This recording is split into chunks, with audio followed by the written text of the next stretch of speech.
having said that, make no mistake, it absolutely is Jewish supremacist and exceptionalist to overall refuse to recognize these atrocities when the Palestinians say it.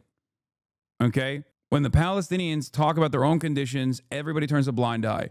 When people like myself try to highlight the plight of the Palestinians by directly showing you exactly what the Palestinians are saying,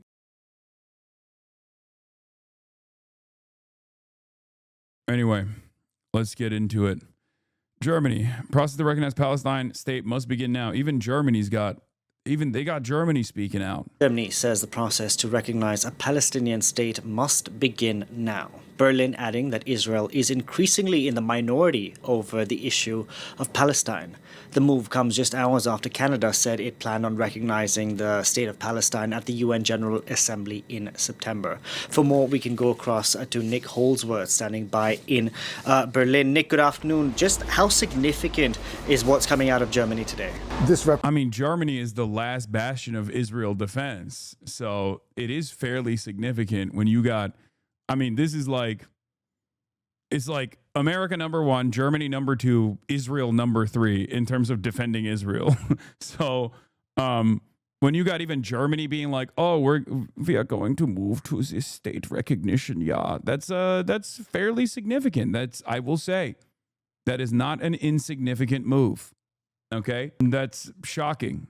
Even though, let's be real, and I've talked about this already, all of these statehood recognitions are coming with a shit ton of qualifiers, and they're actually not moving the needle as hard as it's supposed to, and it's pretty messed up overall. But I think it implies that the environment has changed quite a bit. On the one hand, I'm wary because it is a PR stunt. I don't trust Western nations at all.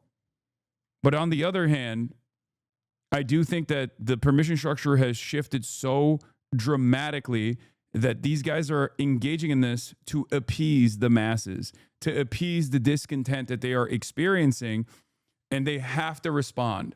America doesn't, because America is not a democracy, and America has a "what are you going to do about it" kind of attitude, right? Whereas, European liberal democracies at least symbolically have to defend democracy and liberal values.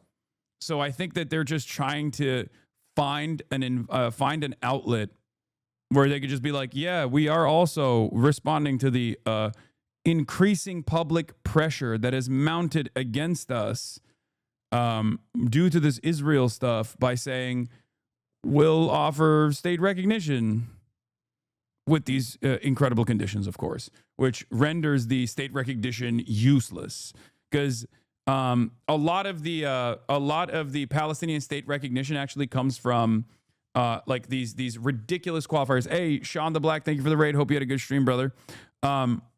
Where a lot of the state recognition qualifiers are demilitarized Palestinian state, run by the Palestinian Authority, which is incredibly unpopular in the eyes of the Palestinians. It's not a real democratic process at all. The Palestinian Authority is a de facto arm of the Israeli security apparatus.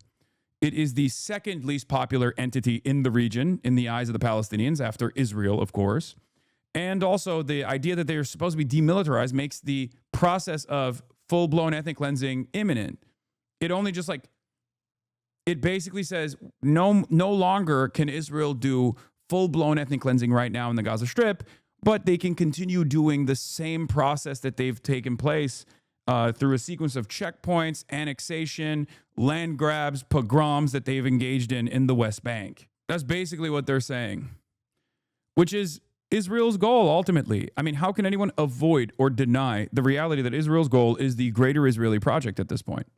You can't. You can't deny it. It's undeniable. That's precisely the reason why they're even making this inference, making this state recognition known, right? Why? Because Israel's ethnic cleansing campaign has gotten so unimaginably horrible that it has created this massive amount of public pressure that politicians have to respond to at this point. It's become unavoidable. Like I said, you have to become undeniable. You have to become unavoidable.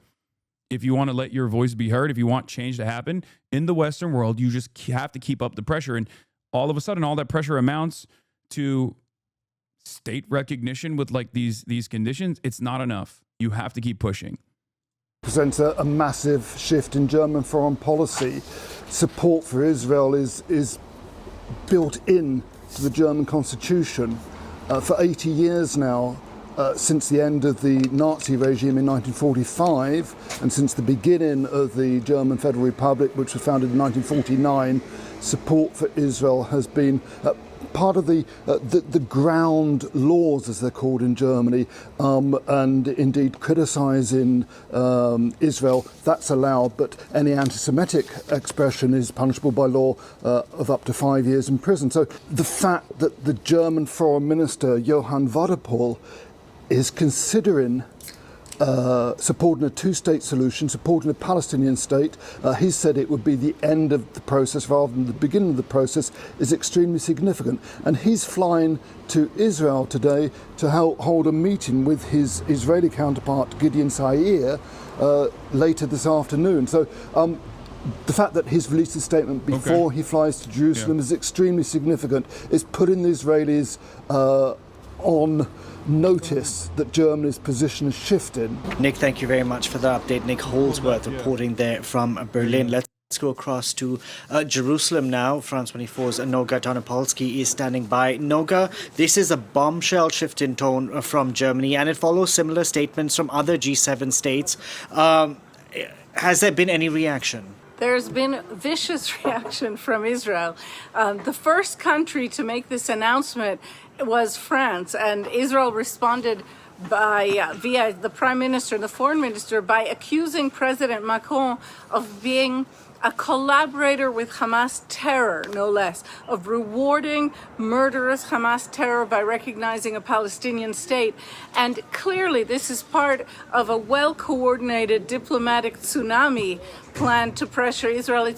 Everyone is Hamas. I mean, of course, Israel is Hamas. Who isn't Hamas at this point? You know, Germany is Hamas. Germany saying this is so funny. What are Benjamin Netanyahu's going to come out and be like, this is the most anti-Semitic thing that Germany has ever done in its long history. Nothing is more anti-Semitic than the recognition of a Palestinian state. Nothing. I repeat, this is far outdoing the Holocaust in magnitude. Conditional state recognition is worse than the Holocaust, is what we will hear. Oh my God. 80 years after the Holocaust, and Germany is returning to support Nazism. I mean, it's not as bad. This is not as bad as I was joking about. What I'm joking about is like someone saying this is worse than the Holocaust, okay? He's not saying that. He's saying this is the equivalent of the Holocaust. Oh, Jesus Christ. Not letting Israel do the Holocaust is basically one Holocaust, okay? That's crazy. It never stopped. As I have argued before, Germany supports Netanyahu for the same reason it birthed Hitler. Both promise to be Western bulwarks against the Untermensch, the rebellious subhumans who dared to threaten empire. I mean, it's true. Bro, Israel literally invited members of the AfD, Alternative for Deutschland, to the anti-Semitism conference, okay? They do not care about actual neo-Nazis. They love actual neo-Nazis. The only thing they care about is when people say, hey, you should stop doing a Holocaust. That's when they go, this is the most anti-Semitic thing anyone has ever said. You are basically, you denying me the right to literally do a live stream Holocaust is basically one Holocaust, okay? That's what it is. Yeah, they had to cancel the anti-Semitism conference in Israel because they invited too many anti-Semitic white supremacists, okay?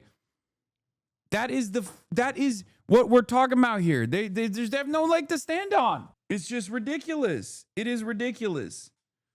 It's totally and utterly ridiculous. It's like when people go, oh, dude, you know what's really problematic? Not me being racist, you calling out my racism. That's what's pissing me off. That's the real issue here. It's like, no, I think it was the original that's the real issue. It's not just the UK and France and Canada and now Germany, a country with which Israel has uniquely close ties, who are discussing the possibility and the eventual necessity of recognizing a Palestinian state.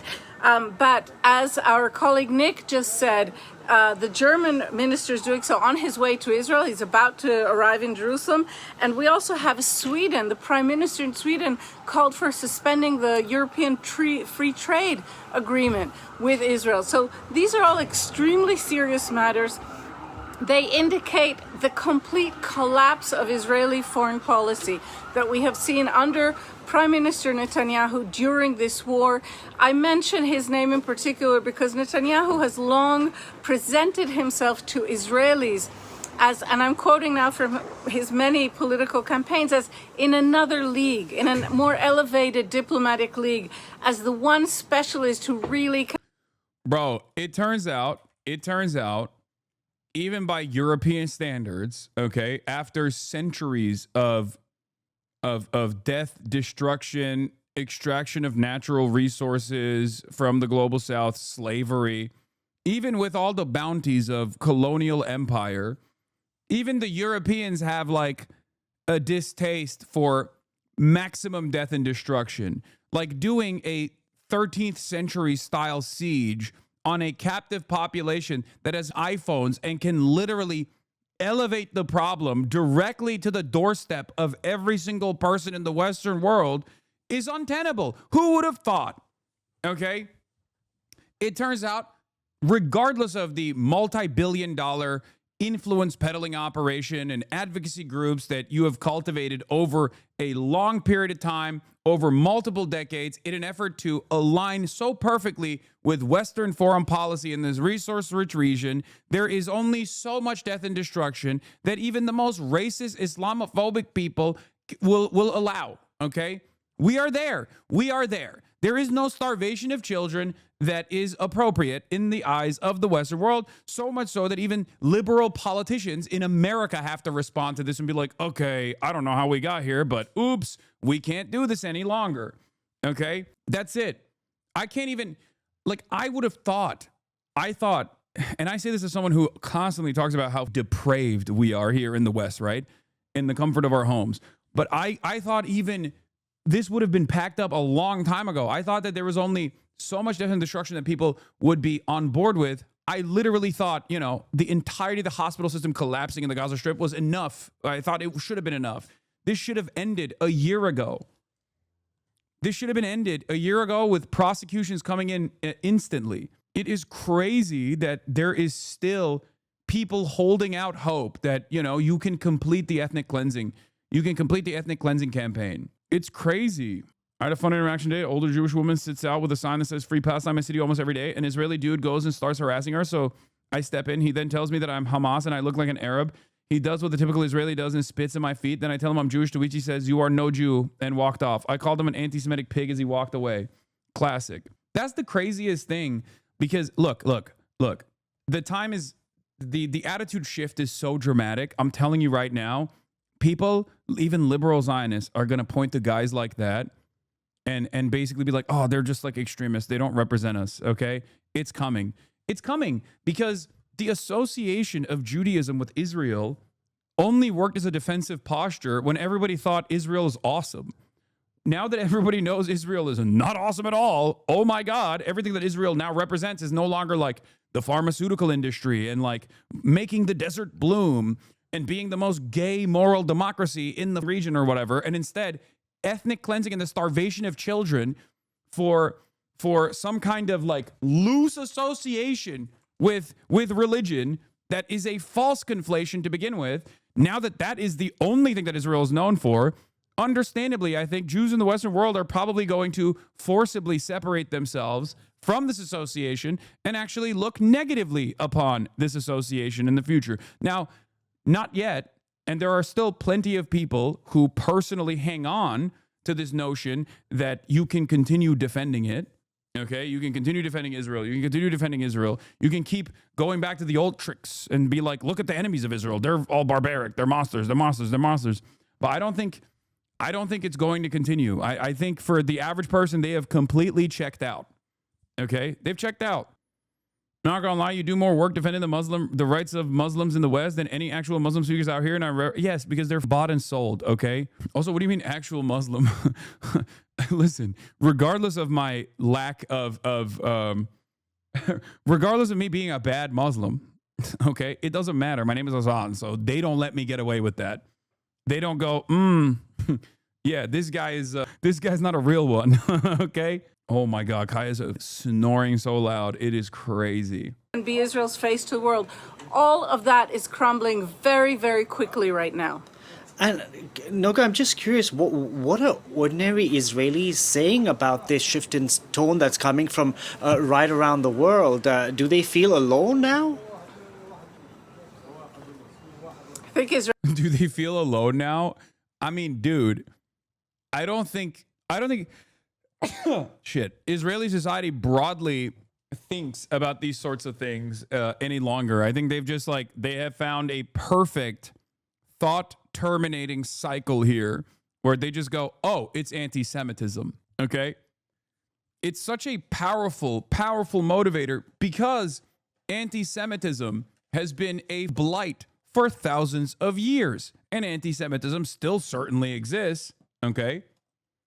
So because of that reason, I think it's even more powerful than when white Christians in America talk about white Christian persecution, okay? Because there is a validity to the marginalization.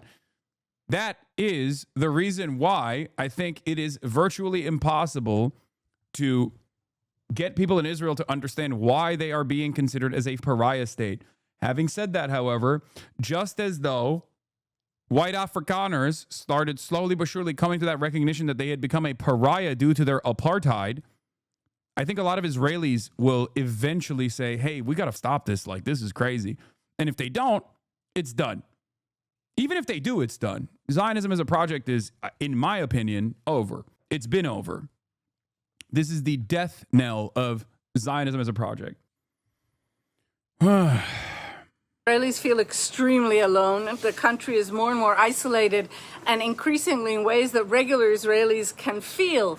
Israel has been distanced from the rest of the world during this long period of war, in part because foreign airlines have stopped flying here.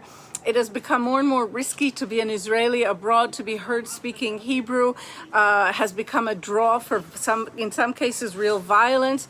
And remember that the Israeli prime minister, this same magician of diplomacy, now faces indictments from the International Criminal Court. So he can barely travel abroad. He used to be a standard bearer for Israel. I do think that it's important to remember that a two-state solution, until fairly recently, was the official position of the Israeli state. The state of Israel said, we want to live side by side with an eventual state of Palestine. It is Prime Minister Netanyahu who, in a fairly recent statement a few years ago, said, over my dead body, will there be a state of Palestine? He turned this issue into a taboo when it is almost by definition, an Israeli interest to be able to live side by side in peace with Palestinians. And now this taboo that he created is being used against him and is being used against Israel by allied leaders who were searching for some way, any way they could pressure him, now that the Trump administration appears to have decided to give him almost blanket support. Well, we'll see if that does shift once those discussions with Steve Witkoff start. Thank you very much for that, Noga Tanopolsky, reporting there for us from Jerusalem. What's going to happen when it goes back to the exact same method? I got called a cop-out today by the president of my alma mater's Jewish Alumni Association after she tried to dox a girl for shitting on someone for wearing an IOF shirt at the local gym in my college town. After you try to dox a girl for, shitting on someone for wearing an IOF shirt. Yeah, I mean, look, listen, the more discourse shifts against Israel as politicians and the media play catch up to where the public attitude has been for quite a while, right? Because that's what the media is doing. That's what the politicians are doing. They're playing catch up.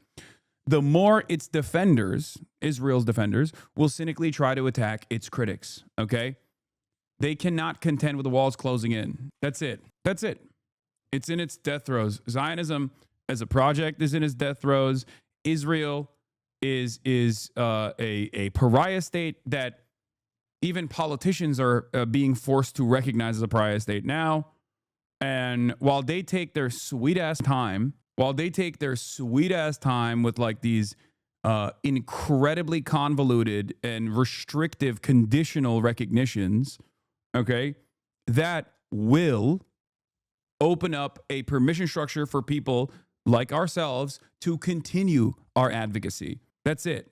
I never thought that I would see the day where, I mean, this kind of commentary is silly, but like the Pod Johns sound like me a year ago, Like you got Pod Save America, you got Obama's speech writing team and its podcasting circle that is fairly influential, right? They are now talking like I was speaking a year ago. That, I think, is a signal of the attitude shift. That's why we say one day everyone will have always been against this. Trump is now also trying to weaponize the tariffs again against Canada. Trump hints no Canada trade deal over Palestine recognition. Ridiculous. It still feels like people are trying to qualify their statements by being like, Israel was right to respond to October 7th the way they did, but now they've gone too far. Yeah, that's bullshit. Okay, that's bullshit.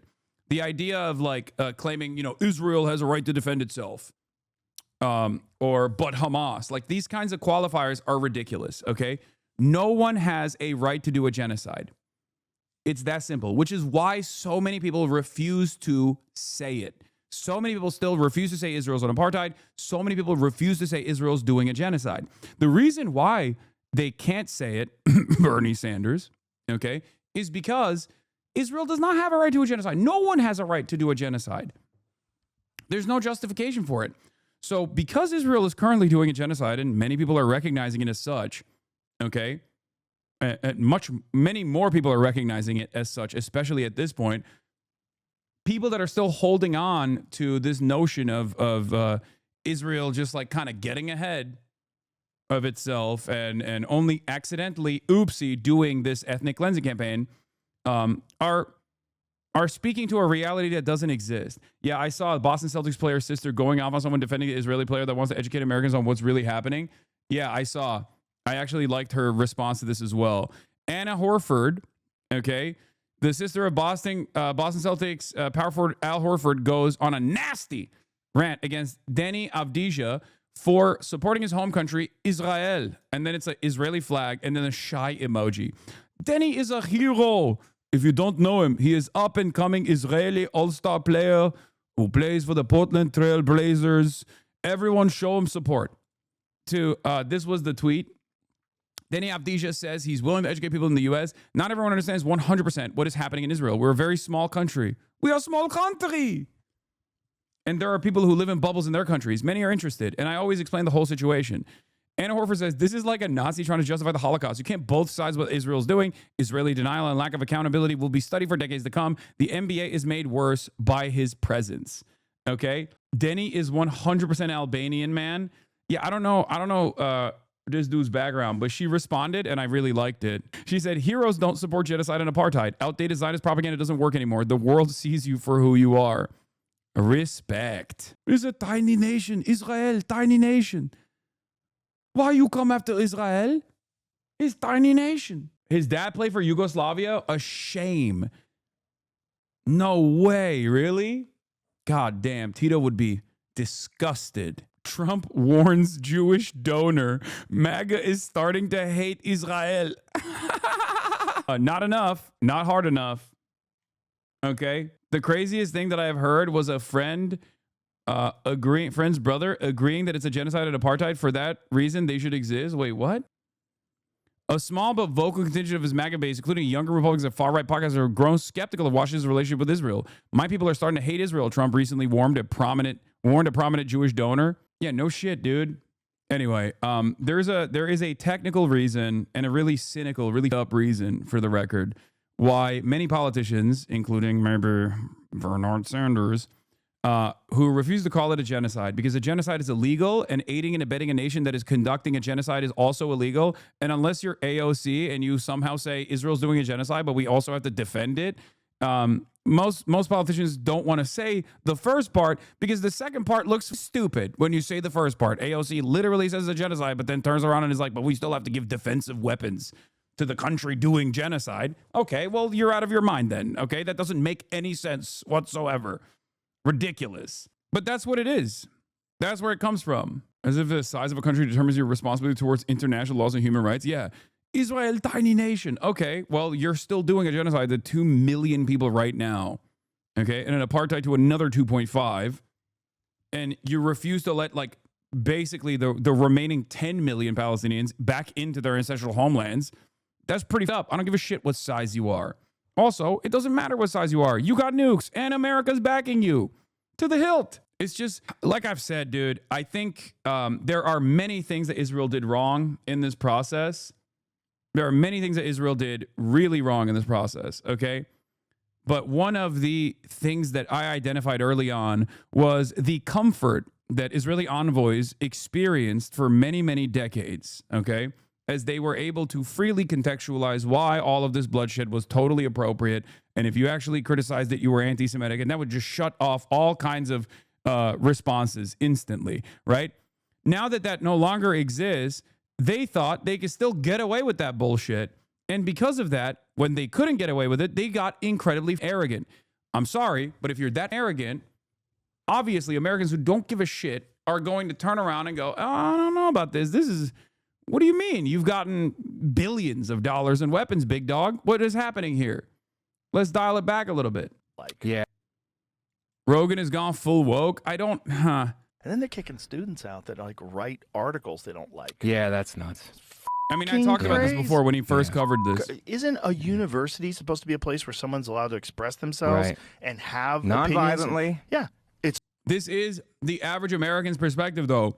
Even the average American who doesn't necessarily give a shit about like what Israel is doing all that much sees like the death and destruction, thinks, this is not great. But then more consequentially, more significantly, Americans hate censorship and cancel culture. And then all of a sudden, the position of defending Israel revolves around an endless amount of cancel culture and an endless amount of violations of the First Amendment, like actual real violations of the First Amendment, not simply saying, oh, you made me feel bad and now I'm going to yell at you, but actually prosecution from the government. Americans see that and they go, okay, well, this is extra ridiculous. So they're writing something down and they're not calling for violence either. And they're getting challenged. And that's supposed to be how it happens. You get challenged, smarter people have better arguments, or your argument stands. Right, discourse. Yes. It's supposed to be a place for discourse. That's what it's supposed to be. Yeah. And you're deporting people because you don't like who they're criticizing? Like, that gets kind of shifty. Yeah. Anyway, here's Trump literally defending Israel again because Canada is posturing towards state recognition for Palestine. Trump suggesting he won't make a trade deal with Canada. Trump posting on Truth Social, quote, Canada just announced that it is backing statehood for Palestine that will make it very hard for the U.S. to make a trade deal with them. Canada faces a 35% levy on imported. Where do I direct my anger? Like they bombed every building, every hospital, every single refugee camp, death did nothing. Why is food the issue? I have repeated this over and over again. Denial of aid is irredeemable in the eyes of legal authorities. It is the most overt version of ethnic cleansing. Okay? Under legal circumstances, you can actually engage in this horrifying calculation of collateral damage. This person was a priority target. Maybe he wasn't supposed to be a priority target, but we assessed it and we thought he was a priority target and we killed 50, 60 people alongside him. That can be defended. Not to say it's defensible. It's still immoral and ridiculous, but that is still something you can technically defend under international humanitarian law. Okay? There is a level of plausible deniability. There is no level of plausible deniability for refusal to render aid to a civilian population that you are bombing. If they simply killed everyone in Gaza by bombing them while simultaneously allowing aid to go in to the Gaza Strip, there would be less anger. I'm telling you right now, there is no defense for refusing to allow aid into an area that you're bombing. There's no legal defense for not having any safe zones, for example. Like areas that you do not bomb. There's no, you can't defend that. It is indefensible. You will never find an NGO or any sort of legal institution that will try to defend it. That's why Israel denies that it's happening. Okay? Israel doesn't deny that they're blowing up houses and shit. They do it in broad daylight, but they deny that they're refusing aid into the Strip. The reason why they have to deny it is because it is completely illegal. It's like the one thing that is a non-starter for every NGO, for every international human rights lawyer, for every single advocacy group. It is for every single organ of justice on the international scale. It does not matter. You will never be able to defend it. It is indefensible. If it does not strike a deal by tomorrow's deadline. Canada has joined the growing list of nations. It is the red line. And of course, the images of the depraved starvation campaign of Israel is obviously going to make people very angry. I just don't get it. Why don't Dems oppose genocide completely, at least for political gain? Why do they intentionally hurt themselves? Because they're old and because they're echo chambered, because they're cynical, because they understand that this is American foreign policy and it will not move an inch until it is impossible not to. Okay? I mean, dude, they threw the election away because of their refusal to acknowledge that Israel was committed to this genocidal campaign. It's because it's a formative part of American foreign policy in the region. That's it. Changing their stance on the Middle East conflict after recent pictures seem to support evidence of mass starvation. Canada now says it plans to recognize Palestinian statehood. The UK and France have made similar announcements, which could affect a future peace process. Canada's Mideast policy is now at odds with President Trump, who said their announcement could impact the chances of reaching a trade deal with the U.S. Human rights groups are using strong new language about what's happening in Gaza. Deborah Patta has the latest and a warning. The images are disturbing. The war in Gaza has reached a tipping point as images of starving children have shaken the world. But a growing number of organizations, including the UN and on Monday 2 Israeli human rights groups, are not just accusing Israel of deliberate starvation, but of a far graver crime. Israel is committing genocide against the Palestinians in the Gaza Strip. It's a charge Israel... I'm frustrated because on the one hand, it is still exceptionalism. It is still supremacist to only say, oh, finally it's here. Now that like Israeli NGOs are also recognizing it. But also on the other hand, from the optics game, I do think that it becomes even more indefensible for many hanger-ons and many people in the margins that just simply refuse to recognize the reality up until this point. So I'll take it. It's the same thing. It's the same principle that I have because, like, on the one hand, I have to be pragmatic. Okay, I have to be pragmatic. We all have to be pragmatic, and we all have to recognize that this is a step in the right direction. It's a good thing that like the Israeli NGOs are also admitting this reality, even though it's 22 months in. It will create more pressure. Having said that, make no mistake. It absolutely is Jewish supremacist and exceptionalist to overall refuse to recognize these atrocities when the Palestinians say it. Okay? When the Palestinians talk about their own conditions, everybody turns a blind eye. When people like myself try to highlight the plight of the Palestinians by directly showing you exactly what the Palestinians are saying, okay? They say, you're crazy, shut the f up. They try to deplatform people like ourselves.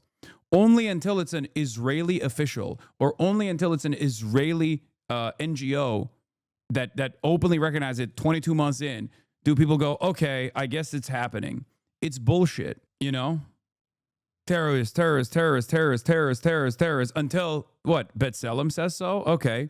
But you didn't give a shit when B'Tselem recognized the apartheid. Vehemently denies. It is baseless. There is no intent. Key for the charge of genocide. But in a new report published by a respected medical journal, The Lancet, a group of health professionals said it was time to break the silence on genocide. Their findings, made since October 7, 2023, are damning. Life expectancy has reportedly fallen by 35 years.